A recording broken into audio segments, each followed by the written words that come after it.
全球最大的海外华裔群体印尼华人，至今依然深受歧视，并开启了再一次的逃亡。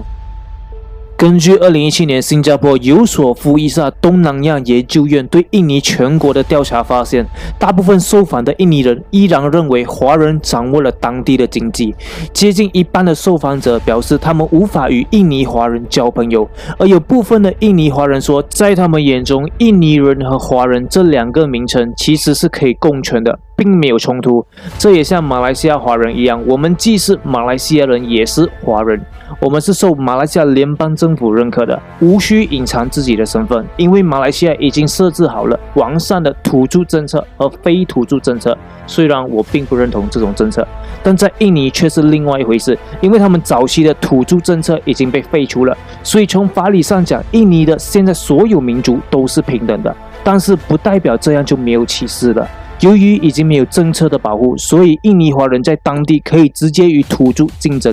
由于华人与生俱来的技能、文化、商业和态度都比当地的土著高出一等，所以华人也控制了当地印尼的经济。这跟马来西亚甚至整个东南亚的情况都是一样的。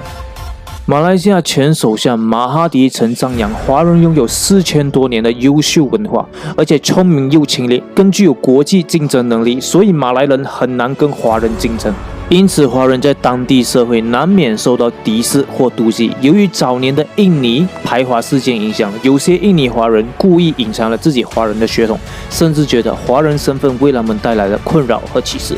现在印尼华人大多是来自中国的南方、福建、海南、广东等，是海外华人最多的一群。人数占最多的是闽南的移民，在19世纪中时期大量移民印尼。闽南华人主要分布于印度尼西亚的东部、爪哇中部以及苏门答腊西部海岸，而潮州籍华人主要分布于苏门答腊的东部海岸。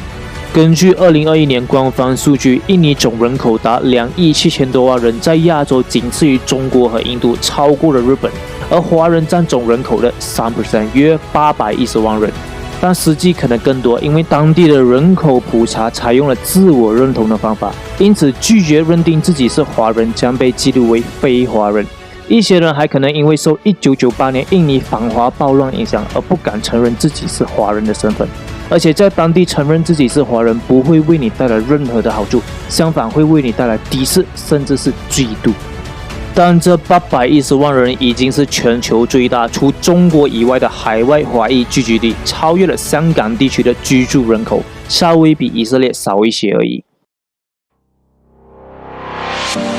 Hello， 大家好，我是尼克斯，一个专注于提供国际知识的频道。如果你还没有订阅的话，现在是时候订阅了，我会每周更新哦。上一期我们也谈到了为何印尼想吞并马来西亚、新加坡和印尼呢？如果你还没有看的话，请按上面的链接去看呗，或等下来到我的频道找也行。现在呢，就让我们来谈谈印尼华人呗。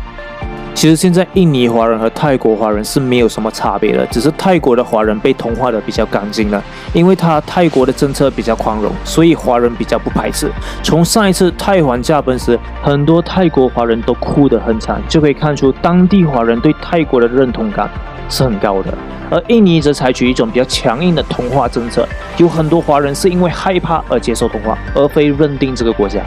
苏哈托总统当年就鼓吹印尼华人强制同化而非融合，作为1967年解决华人问题的一本政策和其他措施的一部分。华文报纸只能保留1份而已，所有华人的宗教活动都被限制在屋子内，中文学校也被逐渐的淘汰，汉语、闽南语、客家话等不允许出现在公共场合，强迫使用印尼姓名等。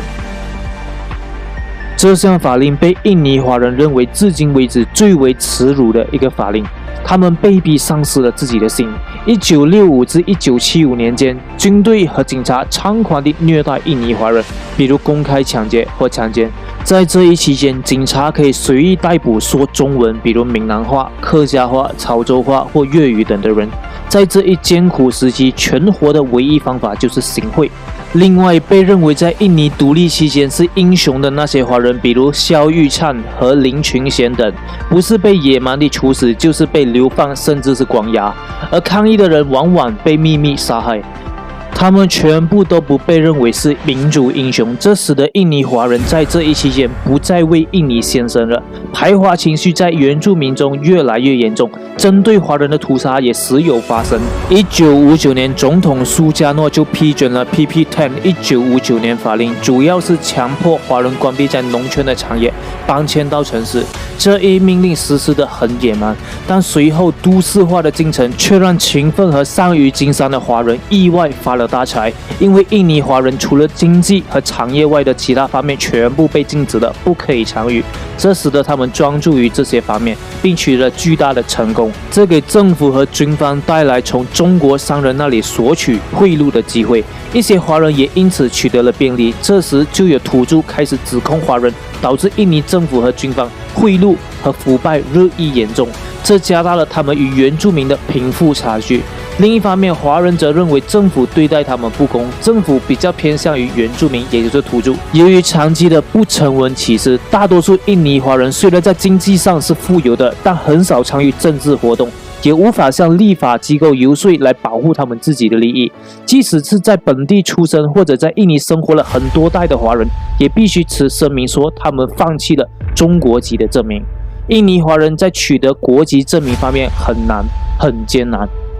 比如著名的印尼羽毛球运动员王莲香就花费了7年的时间，直到2000年才取得印尼国籍证明书。2000年获悉尼奥运会男单银牌，2001年获世锦赛冠军的叶成万也遇过类似的事情，他于2001年申请国籍证明书，也几经波折未能成功。时任司法和人权部行政司长拉姆利回忆，于2002年5月，时任总统梅加瓦迪在得知叶成网夫妇还没领到印尼政府的国籍证明书后，当即下令官员要在1个小时内解决。结果司法和人权部在几分钟内就签发了叶成万夫妇的国籍证明书。对于一个为国争光的运动员，都必须在总统下令或过问下，这些官员才肯下发国籍证明书。试想一下，如果是一般的印尼华人，他们的处境会是如何呢？这就是在印尼政府体系里的歧视华人的文化。虽然不是明文规定的，但华裔多数活跃于商界，而不是活跃于政治或政府体制里，所以并不掌握权力。所以随便来个政策，这些华人的财富就可以轻易的被收割掉了。尽管印尼华人的年轻一代并不像老一代那样遵循中国的传统，但他们依然认为他们与印尼人不同。在这一期间，印尼华人年轻一代更加接受西方文化，很多父母都已经把子女送到西方国家，西化在印尼华人社会中变得很流行。20世纪下半叶，很多印度尼西亚华人都移民到较工业化的西方国家。澳大利亚政治学家 James J.P.M. 于澳大利亚人口百科全书估计，1990年后期，生活在澳大利亚的3万名澳大利亚移民中，有一半是印度尼西亚华人，而且已经融入了其他华人社群。在纽西兰，许多印度尼西亚华人移民居住在奥克兰的郊区，有些为1998年印尼排华事件后来此寻求庇护，其中2/3有居留权。2000年时，生活在美国的57000名印度尼西亚中，有1/3的印度尼西亚人有华人血统。在南加州居住在该地区的印度尼西亚裔美国人中，有60% 有华人血统。在荷兰殖民时期，荷兰当时的殖民者政策是偏爱华人的，因此华人在这一地区建立在经济上的主导地位。荷兰人建立的社会等级制度使华人很难与当地原土著融合，因为华人和阿拉伯人是位于该社会的第2等级，而土著则是该社会的最低层，而欧洲人则位于该社会最高等级。